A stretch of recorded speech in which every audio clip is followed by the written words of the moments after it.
Hello and welcome to The View from 4 Feet and 3 Inches. My name is Cassidy Huff, and I am a white woman. Today I have my hair down and it's shoulder length. It's blonde. I have a white background behind me instead of my normal couch background. I have a black t shirt on and my black glasses. And today I am being joined by one of my favorite people, one of my friends, Sarah Todd Hammer. Sarah Todd, welcome to the show. Thank you so much, Cassidy. I'm so excited to be here. I can Yeah, give a brief visual description of yes, myself please go ahead. too, if that would be helpful. I am a white woman with long, straight blonde hair, and I'm wearing a tie-dye sweatshirt. And my background is light blue walls and my white furniture. And you could probably see some of my pictures on the walls. So that's me. Okay, so Sarah Todd, um, would you be comfortable with telling, me and my listeners a little bit more about you and your disability and how you got into this whole world of disability activism? Yes, absolutely. I can give a brief story of how everything happened. I'm Sarah Todd. I'm 22 now, almost 23 soon, and I am from Atlanta. I've lived here my whole life. That's where I am now at home. And I've had a physical disability since I was 8, so I was not born with a disability. It came into my life as a young child. Um, I was an avid dancer as a child. That was like my thing. That was my hobby. And that was what I wanted to do when I grew up. That was all I really wanted in life was to be a dancer at that moment. And it's interesting because my disability happened to happen while I was at dance class. I had a weekly dance class after school. So this was on a Monday. April 19th, 2010 was the day I became disabled. I went to second grade and then came home and then went to my ballet class after school. And that day we were trying on our dance recital costumes, which was really fun. And I was doing that and dancing around the room. All of a sudden, got a really bad head and neck ache out of nowhere. And it got so bad to the point that I was crying and my mom was going to take me home. So, we started to do that, but then on our way out of the studio, I reached down to adjust my tights a little bit, and my arms and hands just stopped working out of nowhere. So obviously we didn't go home at that Yeah, point. I would hope Uh, not. that was not the plan anymore. Um, I looked at my mom and I was like, "My arms and hands aren't working." And she was like, "Okay, oh God, we're not going home." And so we were a long way away from the children's hospital, and Atlanta traffic was, a lot at 4:30 in the afternoon. So we drove to an urgent care that was about 10 minutes away, and by the time we got there, I couldn't walk. I could still move my legs, but I couldn't walk. So my mom carried me into the urgent care, and they flew me, by helicopter to the children's hospital, Wow. and so all this was happening really fast. We got there, um, I was sent home after being there for 6 hours, didn't receive any treatment other than Motrin, which my What? mom could have given me herself. Um, so that was a whole thing, and then the next morning woke up and also couldn't move my legs, so I was completely paralyzed from the neck down out of nowhere. Um, so we went back to the hospital by ambulance that next morning. I saw a doctor there who ordered an MRI, and I had spinal cord inflammation. So I had a spinal cord injury, and it's just a coincidence that I was in ballet class when this happened. It had nothing to do with ballet. Um, and I was diagnosed with transverse myelitis at the time, which is an autoimmune disorder that causes damage to the spinal cord. But in 2018, I was re-diagnosed with acute flaccid myelitis, or AFM for short. It's a mouthful, which is a neurological condition that is essentially caused by a virus damaging the spinal cord. So a lot of kids who get this are typically really sick beforehand. I was not. So I probably had an asymptomatic version of whatever virus, which is actually typically a cold virus. Um, but yeah, so there's not like any real great explanation for how all of this happened, but that is the start of my disability story, and I was lucky enough to regain the ability to walk when I was in the hospital for 2 months.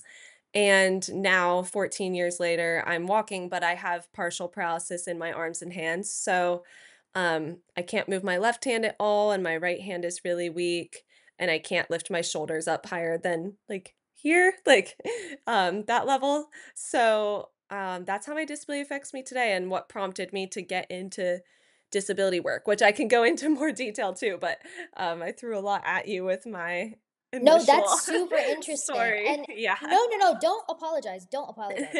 My audience knows that I'm a talker. So Yeah, me too. they just expect that, like, they are getting into something when they Yes. are listening to anything that I put out. So, no, I love the talking. And that was super, super fascinating. Yeah. Especially It's a the crazy part where story. they just sent you home. Yeah, so my mom, was arguing with the doctor for hours. Yeah, Um, my dad at that point had driven from home to the hospital, so he met us there, and, it was my mom though who was doing most of the arguing. Like right. she is a big advocate for me. Yeah, so it was my, She was like she's a strong woman. She is standing yeah. up for me. She was throwing out diagnoses at the doctor, like asking him if I had MS, if I had a stroke, if I had a brain tumor, like, and she's just a mom, like Every she's not a yeah. doctor. And he just kept saying no. And he thought that I was faking it. Like, he did this test. Apparently, I I don't saw this on your TikTok, and it made Yeah, me so angry. I told my boyfriend Kaz about it, and I was like, you did. "Can you?" I made him watch it. I was like, "Can you believe this?" And he was like, No, "I'm it's not literally surprised." ridiculous. Like, I don't watch, House, but a lot of people in the comments were saying that Mhm. this is something that was done on that show. Yeah, Um Where maybe that's where he he got it. like, he literally people were like, "Oh, he really thought he was House." Because, like, I remember this so well, like, he had me lying down, and he lifted my right arm, like, he grabbed it, pulled it up, and let it go, and then since it didn't hit my face, he said that I had control over it, so that I was making everything up. Ridiculous. Well, I Yeah. mean, like, I've been in similar situations, right? So, like, I was born with my disability, Mhm. and I was in and out of the hospital every 6 months for surgery from the age of 1 to the age of 18. Mm, And gosh, I had multiple, yeah, so I've had 43 surgeries in 22 years. that's And also, crazy. we're the same age. Did you know Yeah, that? we are, I love that. I love that. Um, but yeah, I had similar experiences where, like, I had multiple infections, that were Mhm. in my rods multiple times, Oh, that's and scary. and it got to the point where I was, like, probably 16 or 17 at this time, and obviously, as disabled people, we're hyper aware of what our bodies feel like at all times, Always. and so I was in, like, immense pain at this one point, and I was like, "Mom, there's another infection." And she was like, "No, Cassidy, like, they got it all last time, remember, like, no, there's," and I was like, "No, where?" And I was adamant for, like, probably a full day, and I stayed home from school that day, and I was just hounding my mom. I was like, "Mom, take me to the hospital, like, there's something That's so wrong." scary. And so she was like, "Okay, like, we'll take you." And so we went to the ER. We actually went to the ED, the emergency department, and they did blood tests. And those kinds of infections don't show up on blood tests. Ugh. So they were like, "Mm-mm, we took the blood and there's nothing there." And So I they was like, totally thought you were just making everything up. yeah, they were like, "No, I was like, "Why would I make this up? Like, I've had Yeah, 40 literally, something surgeries what's at the this time. reason? What is in this for me?" I was like, "Why would I be making this up right now?" And, like, I wasn't actively recovering from surgery or anything, so my mom was like, "No, there's no reason she should be in this much pain right now. There's absolutely no reason." Mhm. And it took my surgeon having to come in, like, the middle of the night, and he's been my surgeon for almost my entire life. So, Mhm. he is such a big advocate for me, He knows you really and well, I'm he sure. came in and he was like, "There's something wrong with her." Like, Ugh, we yeah. need to figure it out. And sure enough, there was an infection, and it was Thank just goodness you starting. had him to advocate for you too. Mhm. because him and my mom were like, no, there's something wrong. And Mhm. my surgeon had to advocate for me to have surgery because there was nothing showing that I actually needed it, other than my word. Oh So my like god. they did like x-rays, they did CT scans, nothing was That's showing up. wild. And so they were like, we just know that she's right. And I was like, how would I not be right? I was like, I can't walk. Like, I couldn't take 2 steps without being in like such severe pain. Yeah, And they that's were like, scary. there's something wrong. And I was like, I know, Yeah. The fact that this happens to so many people, like a lot of right? people leave comments like whenever I talk about this saying that something similar happened to them. Yeah. And I think like a lot of people don't understand like how helpless you can feel in that situation too. Like I think a lot of people are like, "Well, why did you go home? Like why didn't you Yeah. see another doctor? Why didn't you go to another hospital?" And like the thing is that for one thing, we were supposedly at the best hospital in Atlanta. Right. So there was that, and then also by the time this was all happening, it was like 10 PM at night.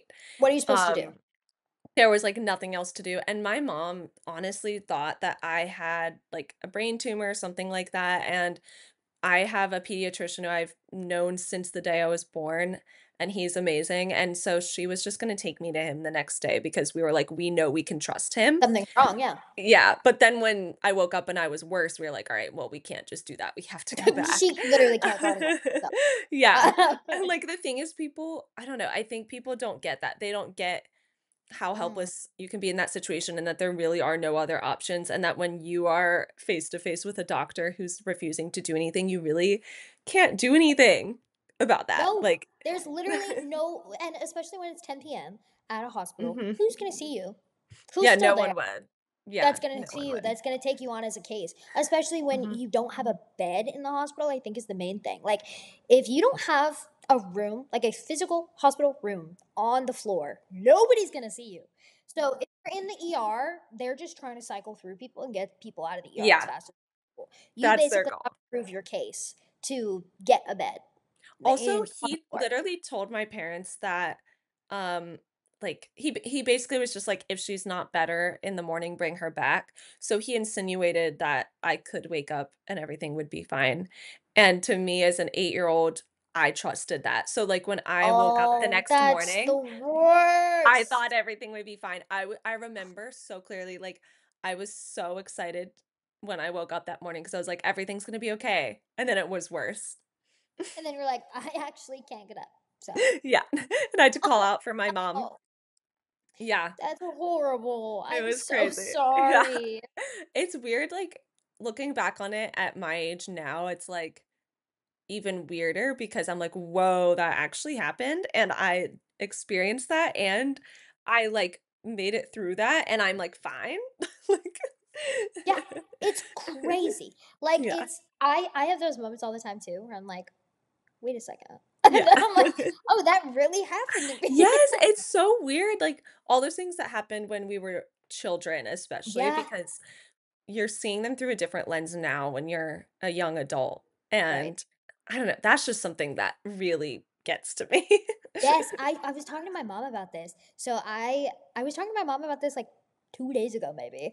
Um the fact that so I went to camp for kids with disabilities when I was younger. Mhm. And Relatable, I did too. yeah, I went to serious fun camps and they are the best ever. And so it's just a camp for kids to be kids and it was completely accessible. I could do everything there. There was ropes courses and zip lines and pool and whatever. Like it was 5 days out of the summer and it was like Aw, heaven, right? like your Because favorite 5 days ever. yes, because there were and my surgeon went to camp with me. Oh That's my my favorite thing, god. is that he would go to camp with me, and the That's reason so was funny. is because they I love my surgeon. Dr. White is, and I know he listens to this, is like my Aw. favorite person. But he would go to camp with me because there were other kids at that specific camp that he also had as patients. And he was determined to have them see him in a different light. And so when they would see him in the hospital setting, it wouldn't be so scary. Uh-huh. That's such a good idea. He let me paint his nails. He let me put makeup on. Oh. There was like That's so stage night, sweet. which was like a talent show, and he let kids like put wigs on him and like makeup all over his face and like glitter. And he there's like a big food fight where we were like literally like pieing him in the face. There was one time he got in a dunk tank and I Oh like my dunked him, gosh, he really and did I it was like, all. "This is for surgery number 38." Like I was so That's adamant. so funny. Oh my But god, what a sweet he's the guy. best, right? And so I was talking to my mom about this because it's like this thing of like being an adult now and seeing things in a different light as a child. And and the counselors were, you had to be 16 years old to be a counselor. Okay? They're children. As as a 22-year-old, Yeah, like, I they don't could they're not not responsible. imagine dropping my very medically complex child off at this unknown place for the first time, and the first person you see is like a A 16-year-old high school 16-year-old kid. junior. Like, Yeah, and that's you're like, so "Here you wild to think go." Like, about. make sure Like, she gets all no. of her meds on time. Like Yeah, see, the she camps I went to, they were family camps, so the mm, parents and siblings stayed. nope. My mom said, "Go ahead." She's fine. That's so funny, And actually. there was like a full medical staff on call at all times, right? So there were actual like hospital nurses. My surgeon was there in case anything went Okay, wrong. good. Like my pulmonologist would go to. It was a whole So thing, you were and safe. Yeah, you were so fine. there were very trained people there. But like the people that I was seeing every day, the people that I was eating with, the people that I was like sleeping in the same cabin with, they were all college age, high school and college age children. Children. I looked at like my peers that I went to college with, and I was like, "Oh my god, they could be counselors at the camp that I went." Like that, knowing them personally, That's so that is funny. wild. Would I trust them with a medically complex child? No. No. I I feel was like like, there's so why would much they do lore that? with these camps. Like the one that I went to, so I went to Victory Junction. I don't know if you've heard of Uh that. huh. Uh-huh. Went to Victory Junction in North That's a Carolina. serious fun camp. I love Victory. Yes, I love it Victory was Junction. really fun. I think that was in 2011, so I was 9. And that was really fun. And then I went to the Center for Courageous Kids um in, let's see, 2012, 13, and 14. So that was the last time I was there, when I was 12. Um but it's interesting because, like, I had a lot of friends that I met there, and my best friend, Jen, she has a similar, disability to me, and we met, in 2012 we were at Johns Hopkins at the same time, like, doing appointments, and our moms, like, coordinated for us to meet, That's um, always how it and happens. that's how it Always the happened, yeah. moms. It's always the The moms. moms, like, they have, like, the Facebook group. Yes. Or they meet each other in like the family lounges. Yeah, and it's, Yeah. like, so funny to think about, but it's, like, cool, I guess, how those friendships form. But, I like, have so many yeah. of those friendships, and I'm like, "Mom, how do we know her again?"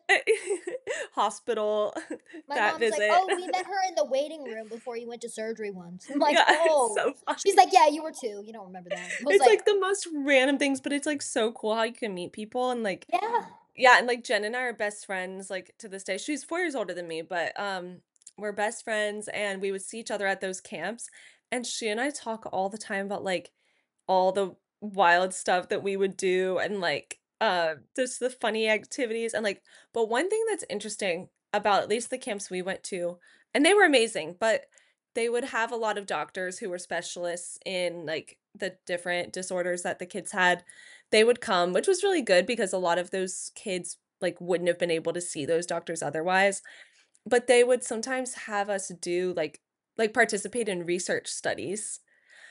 And since we were kids, we couldn't directly consent, so our parents would consent for us, and Jen and I "What?" always talk about, like, our moms would be like, "Oh, you should do it, like, do it." And so we would, and Jen and I always talk about this because 'cause we're like, we were just at camp, like, trying to have fun, and, like, we had a Mm, great time, but we really didn't like that, like, I get that it was an opportunity for the medical professionals to, like, have people in one place, no. but, like, No, that's no. not the point of No, the no, no. camps, like, it was supposed to be there to not be thinking about medical things and Yeah, all of that, what? and so that's something I look back on, that's for an example of one of those things I look back on as an older young adult now, and I'm like, why did that happen? Like, why was Who that something? authorized this? Yeah, like, I don't think that should be a thing, and I don't know if that's No. common at other, like, camps, I but have never had anything like that. interesting. That is wild to Yeah, we me. would always be really annoyed because we would get pulled into You're doing, like, like, "Oh research god, they studies. asked me, Yeah, and I was like, "No," and, like, I remember, at Victory Junction in 2011, one of these amazing doctors was there, and I love him, and trust him and everything. He was there, and so it was a really good opportunity to meet with him, but I basically had, like, a doctor appointment with him in 2011 at Victory at Junction, camp." and yeah, and I was like I remember I was crying and I was telling my parents, I was like, "I don't wanna do this, like, I don't wanna have to see a doctor." Oh. But they were like, "No, it's a good opportunity, like, he's here, you should see him," and, like, in a way, like I said, like, in a way, they're correct because he's not based where I live, better than having to travel to Still. see him, but I was like, "I just wanna, like, be here and have fun." Yeah, you just wanna be a kid and, like, be there and Yeah. have fun with your friends, and oh my gosh, that makes me so Yeah, sad. there's lore with those There camps. is. There's always There's lore with, lore. like, disability camps. I cannot tell you how many friends I have from these, camps, and they're like, we date back. I started going to camp in, like, 2010, 2011, about the same time, Uh-huh, around the same time. and the drama goes back, Yes! oh Oh my god. lord. There's so much drama, especially, like, if you think about people who are still in touch today, and, like, it's Mhm, just funny, like, some of the friendships that formed, some of the mhm. relationships that formed. The relationship, It's so yeah. funny. You're like, "Oh, okay." It's really funny. Yeah, it's wild to see all of those, like, all of the thing I don't know, like, I was watching Crip Camp for the first time years Oh, ago, love. one of my favorite movies, and, I was watching it with my best friend who I actually met at one of these camps, Oh, it's and, so funny. uh yeah, and we were watching it, and it was the middle of 2020, so we were doing Mhm. one of those, like, Netflix watch party things that was, like, really Aw. and Yeah. all the way back then, back in my day, and we were doing one of those, and we were texting each other throughout the whole movie, like, "Oh my god, like, we were at one of those kinds of camps," You were you know? literally at, like, a crip camp. Yes, we were at a crib camp, multiple, I never and even so really it was thought about it that crazy, way. right? I was like, we had those kinds of conversations, like when all the campers are, um this is also not sponsored by Crib Camp, by the way, but if they want to, go ahead. Mention. Um, yeah, but I remember specifically, like, sitting down in kind of like a circular formation, as circular as we can get with all of our mobility aids, and we were sitting there, just like in Crip Camp, that scene where they're all talking about parents and how they were treated differently than their peers and how overprotective their parents were of them. And I Mhm. specifically very vividly remember having those kinds of conversations, Yeah, about that's like interesting. with friends, like at the age of what, 12?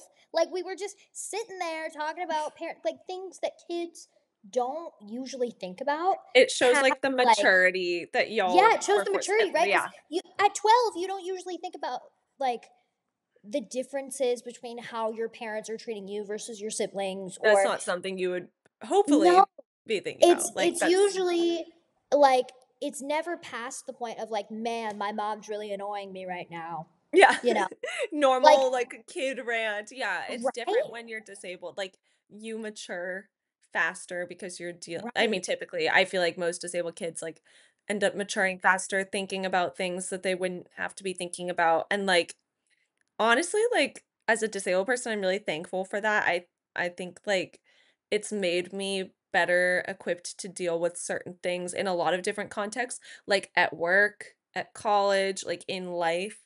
I think it's made me like stand up for myself, like better able to advocate for myself, like know what I need and what I deserve and my rights and like I think there's a lot of value in that, but it's, like, crazy, once again, looking back on that as a young adult, like, some of those things, it's kind of sad that kids have to consider those things, but in a way, it's also, like, good that were made to think about certain things as a And the at a fact that younger we had age, community. Yeah. The fact Like, that we, there's so like, much had value in other that. kids that were like, "Oh, yeah, like, I agree with that," and that Mhm. were, because I feel like at school, I went to public school, I don't know about you, but I did I public and private. Public school through yeah, 6th grade. Yeah. yeah, exactly, and so you get that kind of, like, I'm assuming you were in general education classes, and so you feel this sense of wanting to blend in with all of your peers, but then also feeling like there's this barrier, like you can't because you're so much more emotionally mature than they are. Like Oh, I feel that. you're not worried about like boys or like homecoming Oh my or, gosh, I could talk anything like so that. much about this. I especially felt that in college. I have very little patience for boy problems and relationship problems in general, and I really felt that in college because in high school, I was mostly kind of just like there to do my work. Like, I had a really long commute to high school, and so I didn't socialize all that much, and that was, like, my choice. Like, I wanted to come home, get my stuff done, go to bed, and, like, be done with it. Um, so I was, like, fine with that, but college, I, like, was super social and, like, I did party, I did all the things and, like, really enjoyed it. But what came with that was, like, some of my friends, like, having relationship issues or, like, just talking And about, you're like, like, get boy over it. You problems. could be dying. Yes, Shush. literally, and, like, I You would literally could try to wake be up one day and you're empathetic, but paralyzed from the neck down. it Please. was hard. It was very hard for me, and, I like, understand. I never wanted to seem like a person who was like, "Well, I have it worse, blah, blah, blah," because I love my life, I think my life is amazing, but, I like, agree. there are definitely challenges that I would deal with Yes. every day, and I think I didn't think about this until mostly senior year because freshman and sophomore year, I was living by myself in a single. Right. Junior year, I lived in, like, a suite style, room, so I had, like, 1 roommate with me, and then we had connecting bathroom with 2 other girls, but senior year, I was living in an apartment with 3 other roommates, and so I saw more of how they, like, did their day to day, and we were all friends, so it was fun, but I started noticing how easy it was for my roommates and friends to get up, make a quick breakfast, get out the door, and, like, I was like, "Whoa, like, that's how other people live." You don't have to plan 4 hours ahead. That's crazy. One of my roommates would make breakfast every morning, she would make, like, an omelet and, like, a good-looking breakfast, and I was like, "Wow, I wish that I didn't have to take, like, 30 minutes out of my schedule to Mhm. do something like that," and it was actually really eye-opening for me because I realized that I was dealing with a lot of things that like, I knew I was dealing with a lot of things other people weren't, Yeah. but I think I realized more just how easy it was for them Right. and how much they didn't think about what I was dealing with, and that Yeah. was kinda hard because, like, I am still friends with all of these people and I love them and they love me, but it was hard to realize that even my closest friends don't get it. And I talked a lot about in the documentary that I did recently, I that I saw. shared with you. Yeah, and that was like I don't know, it's just like hard to have that realization that my closest friends didn't get it. Well, and I think you said something really important here is that it's really interesting to me hearing that. Mhm. Because most of my friends aren't disabled, and so Mhm. I totally feel that. Yeah. My boyfriend is able-bodied, and so we have this discussion all the time, right? He Mhm. really had to adjust when he was starting to live with me, Yeah. because we did things very differently, and he would walk in, Mhm. I was climbing on the counter, and he was like, "What are you He's like, doing?" "What's happening?" "What's happening?" And I was like, "I'm getting the thing off the top shelf." And he was That's like, so "Why didn't funny. you just ask?" And I was like, "Because I can do it." I think that it's really important to recognize, like, our families who aren't, our family members who aren't disabled, our closest friends who aren't disabled, they don't get it. And Yeah. I used to have this conversation with my mom all the time when I was still in and out of the hospital Mhm. because I used to get so frustrated when I was like explaining I'm in pain or I'm struggling with this. And she was like, "Yeah, I know." And I was like, "No, you don't know though. You don't know. but you don't. Yeah. And so I used to get so frustrated, and so she had to switch her language. She talks about this, where she had to switch her language from being like "I know" to "I understand," or like I like that. I like that she I thought about get it. that. Like I get it, or something along those lines. Because I would get, I don't know why I know specifically triggered me so much, No, that I I was totally like, get that. yeah, I was so frustrated. Yeah, I've And talked about this with my mom before too. Like, um, see, my mom, she gets it. Like, she does get it. Like, I never feel like she doesn't.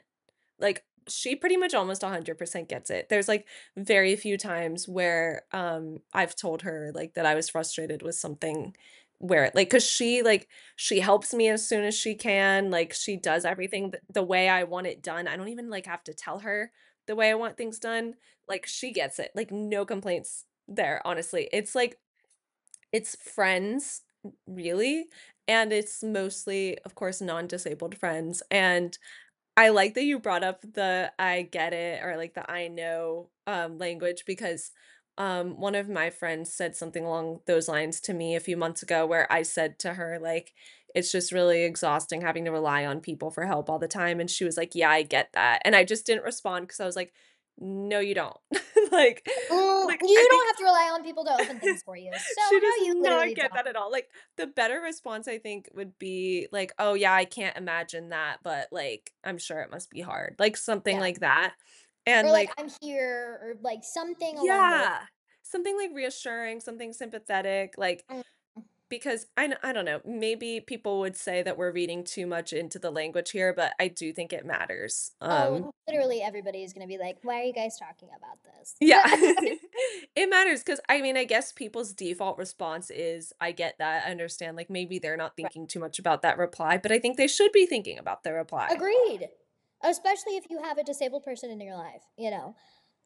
I think it's really important to take everything into account and not like overanalyze it. Like, don't be walking on eggshells around us, but at the same time, think about it a little Yeah. more. Like, just put a little more thought into it. Like, in my Yes, opinion, it's yes. not I difficult. agree.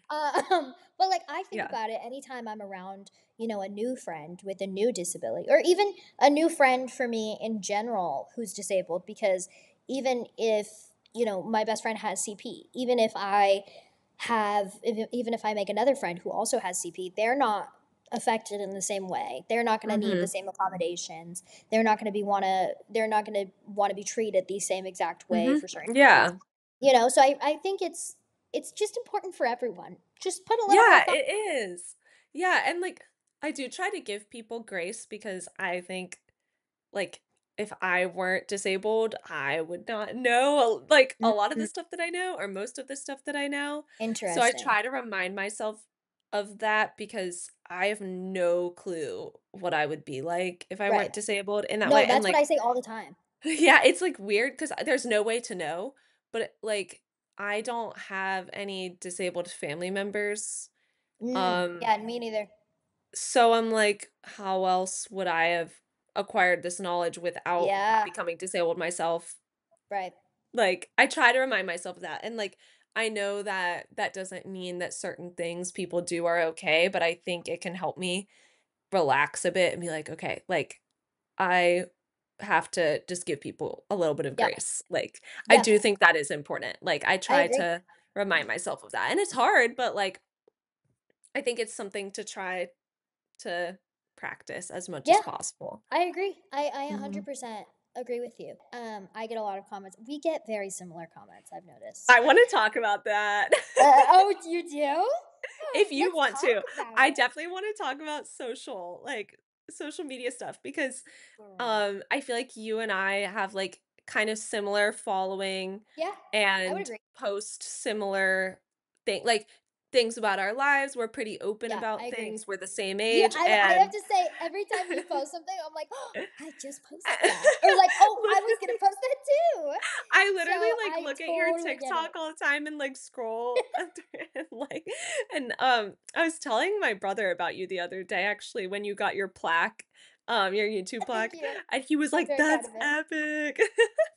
Um, Yeah, and so I think there's some similarities between us in I that, like, agree. also a lot of differences too, but, um, I think I don't know, I think it'd be interesting to talk about, like, social media and, one thing I've been doing recently is boundary setting a lot on social Mm, media, and I think that could be an interesting conversation for us to have right now mhm. because I've been realizing that I need to, like, dedicate less time to individuals who don't deserve my time. That part. That part. Yeah. And I think a lot of people sadly get, like, wrapped up in this, like, social media, like, bullying, and they'll, like, make response videos, and, like, I've done it too, you do it sometimes, and I think sometimes it's a good teaching moment, and, like, so I will do that sometimes, um, but I've started just realizing, I think with social media, that it's very dehumanizing. I would agree. Yeah. I think it is Like, too. sadly. Like, I guess what I mean by that is, like, I do share like, you referenced my video talking about the ER doctor, like, I am very open on there, but I think, like, I decide what I wanna share and what I don't, and people think that, like, especially sharing those personal stories, that once I've shared that, that means I'm gonna share, like, whatever else they want me to, and Ah, they yeah. don't understand when I'm like, "That's not your business," and they're like, "Well, you put this out there," and I'm But like, you told yeah. "I chose to do that." Yeah. Yeah, I talk a lot, with Kaz about this specifically because, Mhm. um, I get I just did a Q&A thing on Instagram where I was like, Mhm. "Oh, I haven't done this in a while," and I saw one of my other friends do it, and I was like, Mhm. "Okay." So, Those are I always got the fun. basic they are most of the time. Yeah. So Yeah, depending on what people sometimes. ask. Um, so, I got the basic ones like, "How are you?" and "How old are you?" and "Where's Champ?" Everybody wants to know where Champ is. The And "How old so are you?" one is always weird to me. really? Yeah, because 'cause I'm always like, I don't know, I guess I question why people are asking that. Because 'Cause Uh, I'm like, is it weird people who are, like, doing it think from a you're a more. minor? Mhm. Yeah. Yeah. No, I understand the question for myself personally because Mhm. I am very small That's physically. true. And so people either think I'm a lot younger than I am because of my stature, but then I Mhm. start talking and they think I'm a lot older. And so That's people don't know where to interesting. place me. They don't yeah, So so that I've makes gotten sense in that told like context. 30 and I've been Okay, told like no way. You did not look 14. 30. Thank you. Um Stop. That's so funny. I think your face looks your age. Thank you. I think your face looks your age. Thank you. I love that we agree. I think it's probably because we are that age. Probably. Yeah, I think I've been talking to Kaz specifically about this because I just did a Q&A thing on Instagram. And I got the basic questions, but then there were some in there that I was talking to Kaz and I was like, "Do I answer this?" Because I put so much out there on social media. Yeah. However, they're educational, right? Yeah, there's a reason Um, for it. there's a reason for it. But there are some questions that like I'll talk to my friends about. I'll talk like off camera. You know, I'll like if you're hanging out over here at my house, or like if we're on Facetime, like and you ask me, I'll be super Yeah, honest with you and tell you the answer. I don't care. But some things I just want to keep to myself and not as you on the internet. should. It's And good to like have the between boundaries. the people in my real life, myself, and that's it. like I think people so often think because they follow us that like they're our real life friends.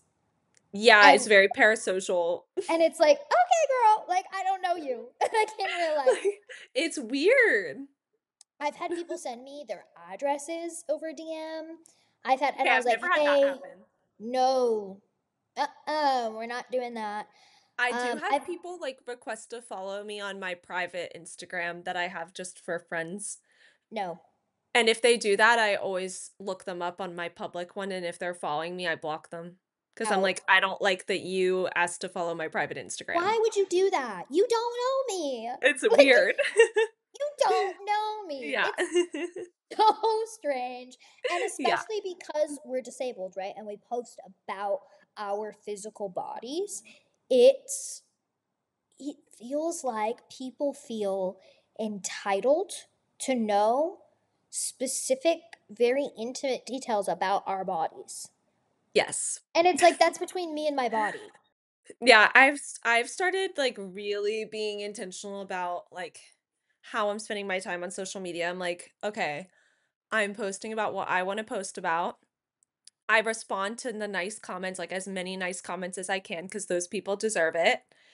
And, I learned that from this one girl. She's an influencer, like, actually, like, famous. I forget her name because I watched it a Like few years not ago. us. Like Yeah, bigger she's, than like, you. actually, like, famous. And she said that she heard from someone else that, like, the it's a waste of time to respond to the hate comments because the people that deserve your time are the people leaving the nice comments. I So I agree. always hear that in the back of my head. However, I do have to watch also how much time I'm responding to the nice comments though. I was thinking about that literally today because I realized that what I do is I feel like I check it very frequently. And I was thinking, what might actually be better is to check it less often and maybe just spend longer amounts of time, Yeah, like at once, going instead of through. doing short amounts of time Yeah.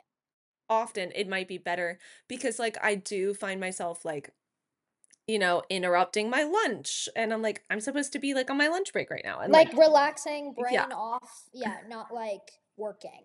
yeah. Because people don't realize that like social media is a job. Like It it's is, and so that's why I try really hard to, like, minimize the amount of time that I'm actually no, I making a love video that. too, because then that also increases the hourly rate with the money, like, so And if you you know, make it take I least amount of time, it's better. what I really had to do is because social media is my full-time job, I've had to one, figure out how to make it fun for me. And Mhm. my podcast, I'm gonna be so real. My podcast was turning into a chore for me, That which is happens. why which is why I started scheduling friends to have on my podcast because I was like, Then and it's in fun. a casual way, because I was like, I want it to be a very casual conversation where the listeners are like, oh, like I feel like I'm talking to my girlfriends, you know? Yes. Um, That's important. not like It's hard when it starts to feel like a chore. right, and I didn't want to come to you with like prepped questions and like on and on because Yeah. I was like, what? No, like we know each other well enough Yeah, to the point it's more fun where when it's just a conversation. yeah, exactly. It's more fun for us. It's more fun for the listeners. So I've had to do that. I've had to do that, and then I've also had to like. There's a giant calendar over by my desk that is my content calendar, and it's a whiteboard. And so because I post Smart. every day, I have like every account is different is a different color, and That's wild. I I do not yeah. plan like that. I just Mm. post. I'm just like, I No, I just can't do do it. that. I can't do But that because it's then I'll not wait my till the last full-time minute. job. Right. I wish I could make it my full-time job, but I really don't think I'm in a place where I could do that right Fair. now. And like, I would love to be able to do that, but Well, that's what people don't realize is they come I literally had somebody call me the other day a content machine. And I was like, "Thank you. That's so nice, but like you don't see what goes into that, right?" there's a And lot. you know how much it takes to keep up multiple platforms. Like I post every single day on all. That's a lot. That is a lot, as well as one YouTube vlog every Wednesday and one podcast episode every Sunday. So I literally am just sitting in my house editing all day. That's all I'm Yeah, doing. it takes a long time to even edit the It's like a minute-long long it's a videos. lot.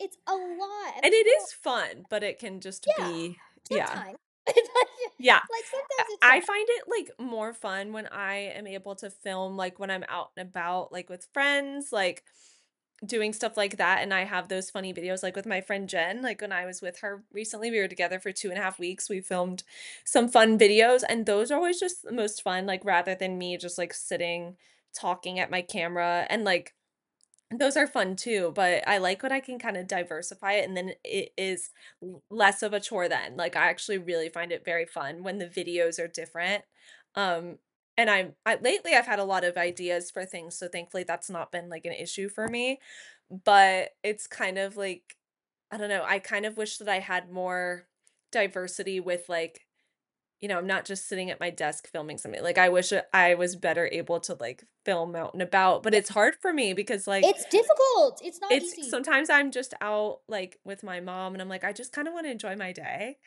Yeah, Like, I I just don't like really feel don't like want to. doing that. Yeah. Yeah, I don't wanna set up like a camera or be like, "Hey, mom, film this." and it can be awkward. Yes, out in public, I had to get over the embarrassment that I feel. I can't. Oh my I god. have to, because it's like people are already looking at me, even if I'm True. not I filming. mean, like, I get that, like and realistically, like, I see people filming in public and I don't really care. Exactly. So, like, people are already gonna look at me because I look different. I have a small wheelchair. I have what looks like 3 feet and a giant dog next to me. So, like, So you're literally, like, "Okay, well, if who people cares?" are gonna stare at me because I'm filming, they were already gonna look at me. What's That's the point? actually such a good point, yeah. Um, yeah, and honestly, like, my boyfriend Kaz, we live together and he's my main mode of Uh-huh. transportation. So anytime I go out, it's usually with him. And he's just taken it as like filming me He's your wheeling myself. videographer. Yeah, honestly. Um, he just filmed me like rolling down an aisle at Target, I love easy. it. Then you have a 5 clip that you can Then I use. have a That's so clip, good. and you'll notice that I do B-roll. So I'll do I've B-roll, seen and that. then I do a voiceover over the top because every single 3.5 seconds, you're seeing something different. It's But so funny the you mentioned information this. is still Like, happening. I was literally like I look at your account a lot for, like, inspiration with, like, how No, you because I look film at your your account a lot for It's so inspiration. it's so funny because I feel like you though, like, you do a very good job of, getting all of those different clips to keep people engaged, and it's not just, like, you It's doing hard. one thing, and I had the thought where I was like, "Oh, she's probably getting her boyfriend to film these things," No, and I'm not getting him to do anything. he just does He's it. like he goes, "No, we need more content." And that That's just so funny. starts. See, I'm He's like, like I need walking that. alongside me I as I'm need I walking need down the my little street. videographer because I feel bad I'll send him asking to my you. mom You to want me do to send it. him to Georgia? I'll send him to you. I need to hire him. He could be my, like, He would part-time do it. He would do it. I need someone because, like, for one thing, when you're disabled, it's hard to film for yourself, like, I Yes. can't I completely don't use my have hands. 4 hands. I wish that I could do what people do where they, like, have their phone, and they do, like, their, like, this the point 5? I can't And do they, that. like, hold it up.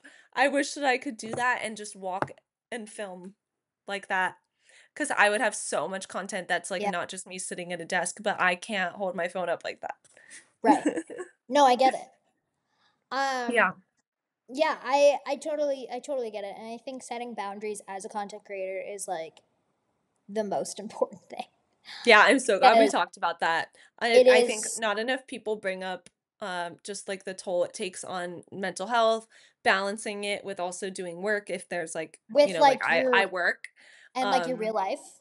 yeah, it's hard. Like, Yeah. social media is not my real life. Also, what started happening okay, so almost everywhere I go, I don't know if you have this, but people are recognizing me, Mhm. I and get I that. love it. It's fun, like, I get cool Yeah, conversations with people, people are really sweet. Literally, yeah. at the White House, one of the, That's Air so cool. Force guys recognized me. Please.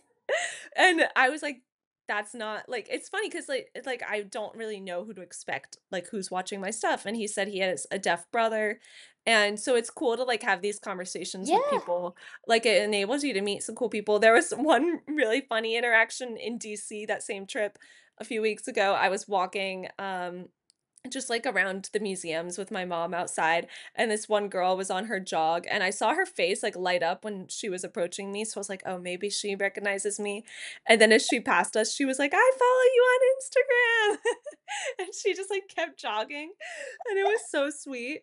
So, like, those interactions are really fun, Yeah. but what I've started to notice now too, though, is I get sort of anxious when I go places because I'm like, "Shit, like, who here knows me? What do they think No, of I me? Are know. they gonna talk to me?"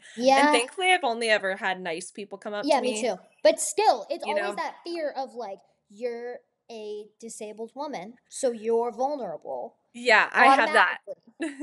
It's And, kind of like, scary. yeah, it's terrifying. Like, who comes up like, I get hate comments all the time, and I'm sure you See, do you just too. gotta hope that they're not bold enough to do it in person. Or they're That's what like, I "Kid." think. Yeah, that too. Most of the time I click on their profile and they're a 13-year-old boy, so it might work Yeah, and out. then hopefully they'll learn eventually, Yeah, whatever. hopefully. But yeah, I definitely understand that. Yeah. It's scary. It's Like, nerve-wracking. it's fun having those Sure. conversations, and it makes me feel, like, I'm actually doing something worthwhile because I I'm like, agree, okay, me too. people are, because there's probably tons of people who don't say anything Right. and recognize me, so there's probably more than the ones who talk to me. Yeah. Um, and so I like that, but, like, it's It's definitely made scary. me think about just how much info I put out about my life, and I'm very Right. intentional about things, like, I don't share certain things. When I was in at Davidson at college, I at first shared where I went, but then once I got a bigger I did following, not I put stopped no, sharing. I did And not put my I did college that for out out safety there. reasons. I was like, well, for one thing, I was like posting a lot about college, and I didn't really want, like, I didn't want to, I had some critiques, so I didn't want to associate anything negative with my school because I love my school. Right. Um, so I didn't want that to be taken the wrong way. And then also just for safety. And Yeah. then when I graduated, I shared where I go, and now I'm fine with that. Yeah, But like, you've got now to I think share, about but those things. Yeah. it's scary. Yeah. Yeah, especially because I was in the middle of Hollywood, right? Like Hollywood, California is terrifying. Yeah. And I lived there for 2 years and I was like, "Oh my God." Yeah. Things you got But to it think was about. scary.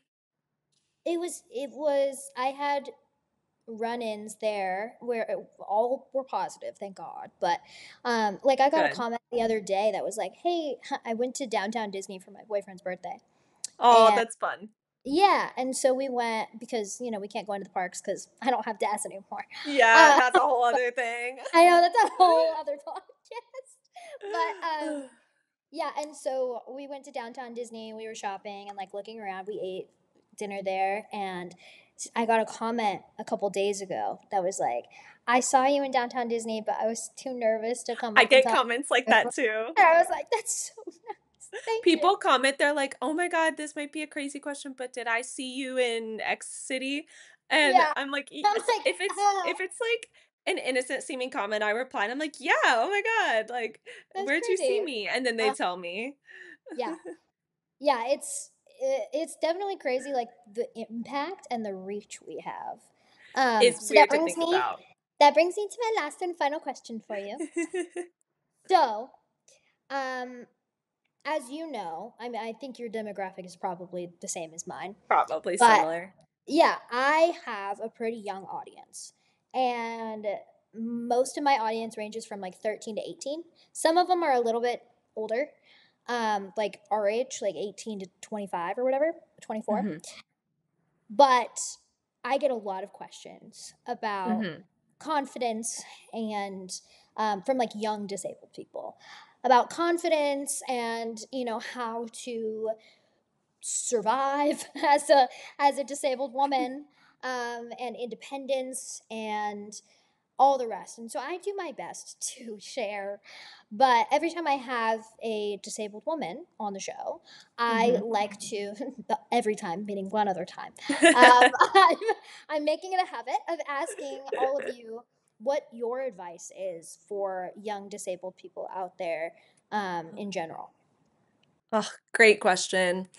I always tell people not to be afraid to advocate for themselves because people are so scared to do that a lot of the time. And it is scary, and I still get scared doing it, as I've talked about recently in one of my videos with the whole Disney thing, getting scared going up to cast members and telling them my access needs. So, like, I understand that it can be scary, but I really want to advise people to stand up for themselves as much as possible. Don't be afraid to ask for what they need. Um, Remain educated on their rights, like, be familiar with the ADA, like, as much as possible so that you know when it is appropriate to stand up for yourself. And yeah, I think developing those skills early on is really important because it can help you, like, in a lot of other contexts, like, at work, like, once you get a job and you want to ask for a promotion, like, that's advocating for yourself. So, like, it's not just something disabled people have to do. So developing that confidence and then becoming assertive, like, a lot of people think it's being rude, but it's not. It's being confident and assertive. There's definitely a difference.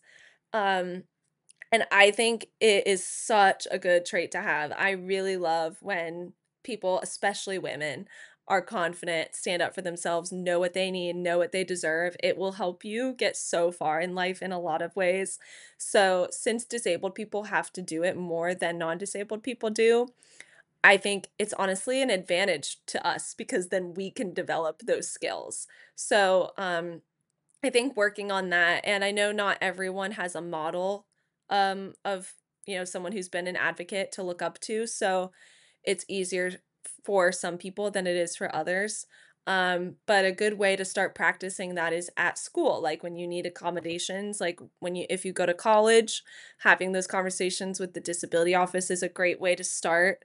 Um, and I think just trying to practice that when appropriate is huge. That's Yeah, always my big piece of advice. I love that. Every time I ask Thank it, it's you. a different answer. Oh, So I I love that. love That's so that, cool. especially like empowered disabled women. I'm getting all of these Mhm. such amazing answers, and I It's so love it. important. I Yes, love I it. think I it's think a great so question. I'm important. glad you asked it. Thank you.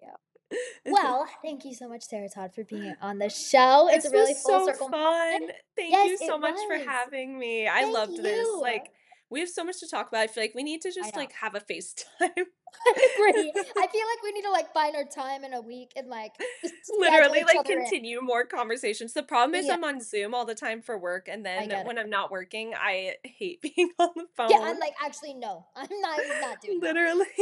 Yeah. Well, thank you so much for watching and listening to this episode of The View from 4 Feet and 3 Inches. I'm your host, Cassidy Huff. Please make sure to follow me on all of the socials because I do post on Instagram, TikTok, and Facebook every single day, and YouTube Shorts. And then I do post on YouTube. I post a YouTube vlog on Wednesdays and a podcast episode on Sundays. So make sure to watch out for me there. Make sure to go check out my merch and I'm so excited to see you next time. Thank you. Bye.